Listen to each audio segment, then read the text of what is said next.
तुम लोग को बुरा लगेगा इसलिए मराठी में बोलने दो। मैं कह रही हूं कि तुम्हारे सामने जो भी प्रश्न है उन प्रश्नों को तुम अचेतन में छोड़ो, वो मेरे पैर में बह रहा है। माने ये कि कोई भी प्रश्न है, अब तुमको अपनी लड़की का प्रश्न है समझ लो, उसमें खोपड़ी भिड़ाने से कुछ नहीं होने वाला। जो भी प्रश्न है वो यहाँ छोड़ दो, उसका उत्तर मिल जाएगा। अब तुम अगर सोचते हो कि इस चीज से लाभ होगा, वो नहीं बात। जो परमात्मा सोचता है तुम्हारे लिए जो हितकारी चीज है वो घटित हो जाएगी, वो तुम कर भी नहीं सकती हो, इसलिए उसको छोड़ दो। तुम क्यों बीच में तंगड़ियां तोड़ रही हो? तुम क्यों परेशान हो रही हो? तुमको परेशान होने की कोई जरूरत नहीं, तुम छोड़ तो दो। जो तुम्हारे सारे प्रश्न को सॉल्व करने के लिए पूरी इतनी कमेटी बैठी हुई है, उनके पास छोड़ो तुम। सहयोग में यही तो कमाल है कि सर का बोझा उतर गया उनके खोपड़ी पर। छोड़ के देखो, ऐसे कमाल होंगे, ऐसे कमाल होंगे कि बस।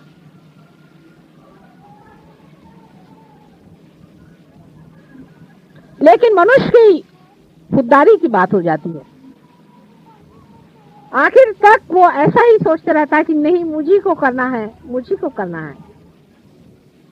और सोचते रहिए के ऊपर एक ताना बाना चलता रहेगा, इतना भी आप करते रहिए, आखिर में आप पाइएगा कि आप कहीं भी नहीं पहुंचे और आखिर पागल खाने में ही आप जाइएगा।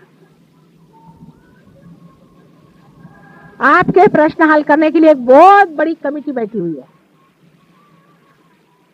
उसमें पांचों तत्व के अधिनायक बैठे हुए हैं ब्रह्मदेव, सारे धर्म के बनाने वाले बैठे हैं विष्णु, और सारे संसार की स्थिति लेकर के और लय लेकर के बैठे हुए हैं शंकर। उनको भी तो कभी कभी चांस दो कि तुम ही लोग सारे प्रश्न को ठीक करोगे।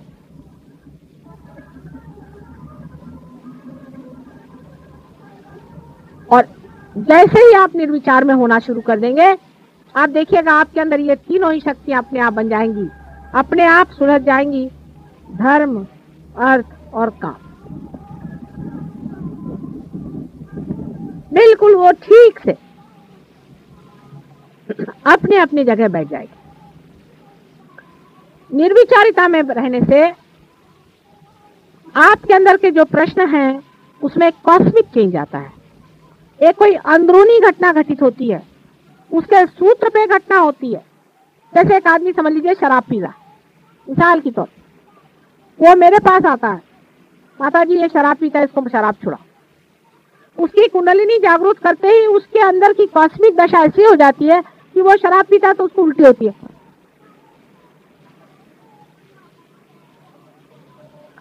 फिर ये भी हो सकता है कि शराब की भी जो मादक शक्ति उसको भी खत्म कर सकते हैं। जब शक्ति पे बैठे तो हर तरह की शक्ति को ले सकते हैं, जितनी डिस्ट्रक्टिव शक्ति है उस सब को खत्म कर सकते हैं। लेकिन आप जो ये अपने छोटे से दिमाग से हर एक चीज को सुलझाने का प्रयत्न करते हैं, उसी में गड़बड़ हो जाता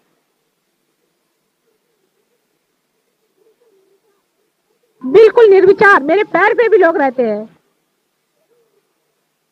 तो भी वो विचार में रहते हैं। मुझे इतना आश्चर्य होता है, कम से कम मेरे पैर पे तो विचार छोड़ दो, वहां पे भी उनका चलते रहता है विचार। मैं कोशिश कर रही हूँ, हाथ पर चला रही हूँ, ये कर रही हूँ, सारा तांडव नृत्य हो रहा है और ये लोग इधर विचार ही कर रहे हैं। कम से कम मेरे पैर पे विचार छोड़ना आना चाहिए। फिर धीरे धीरे ये आदत बनते जाएगी निर्विचारिता।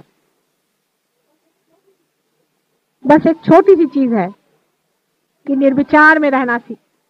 कोई सा भी आपका प्रश्न हो, निर्विचार में रहो। ऐसे मैं आपको सुझाव देती रहती हूँ, आपका ये चक्र क्यों पकड़ता है, वो चक्र क्यों पकड़ता है, छोटी छोटी बातें हैं, उसको समझ लेना चाहिए। आपका शरीर ठीक रखो, मन ठीक रखो। मन की भी बहुत सारी बीमारियां होती हैं। औरतों को बीमारी होती है कि आदमियों के पीछे में मरो, खास करके आदमियों को और बीमारियां होती हैं। मन की अनेक बीमारियां होती हैं।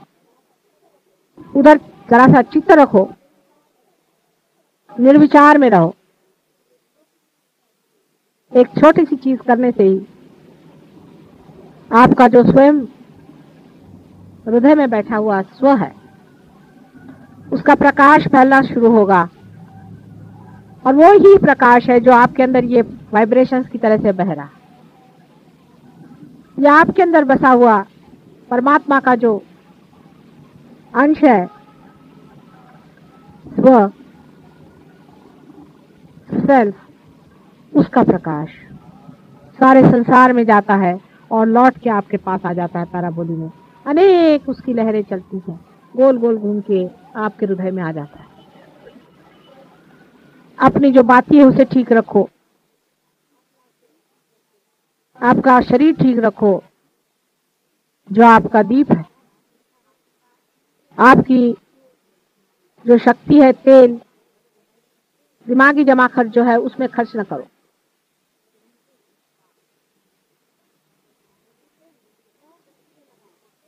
लौ को सीधे लगाओ, जो लौ के ऊपर का हिस्सा है उसको मां से चिपका लो, उसके पैर में बांध, सीधी की सीधी लौ निर्विचारता में निर्भीकता से जलती है। और जब ऐसा आदमी कहीं खड़ा होगा तो उसकी तेजस्विता देखकर लोग कहेंगे कि भाई तुम्हारे गुरु कौन है, ये तुमने किससे पाया। यही सहज योग के लिए आप लोगों को करना है, जहां तक हो सके निर्विचार रहें।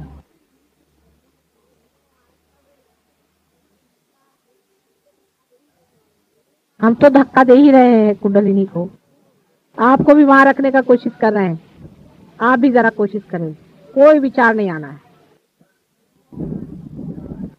और अपना माथा किसी के आगे मत झुकाना, याद रखना, किसी के आगे जाकर माथा नहीं झुकाना है, कोई भी हो। बहुत से लोग सहयोगी के आगे माथे झुकाते मैंने देखा है। ऐसा फालतू की बातें करने की जरूरत नहीं।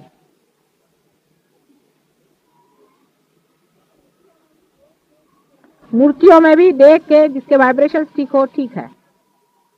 मूर्तियों से आप बहुत बड़ी मूर्तियां हैं, आप स्वयं एक मंदिर है, क्या वो मूर्ति थोड़ी आपके वाइब्रेशन जानती है? वो तो उसमें से वाइब्रेशन बस आ ही रहे हैं, बस। और क्या हो रहा है? आप तो अपने हाथ भी चला सकते हैं, दूसरे को आप जागृति दे सकते हैं, किसी का चक्र खराब हो उसको आप ठीक कर सकते हैं। मूर्ति तो वहां बैठी सिर्फ वाइब्रेशन छोड़ रही है।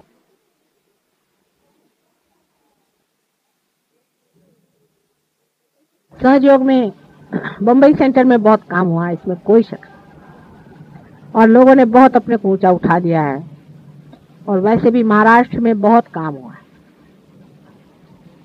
एक छोटे से गांव में, राहुरी में बहुत काम हुआ है।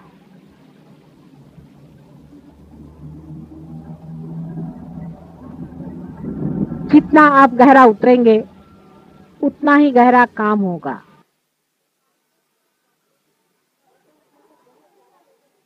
अपने को बहुत ज्यादा लोग नहीं चाहिए, थोड़े ही लोगों से काम बन जाएगा, लेकिन जो भी हो वो पक्के हो।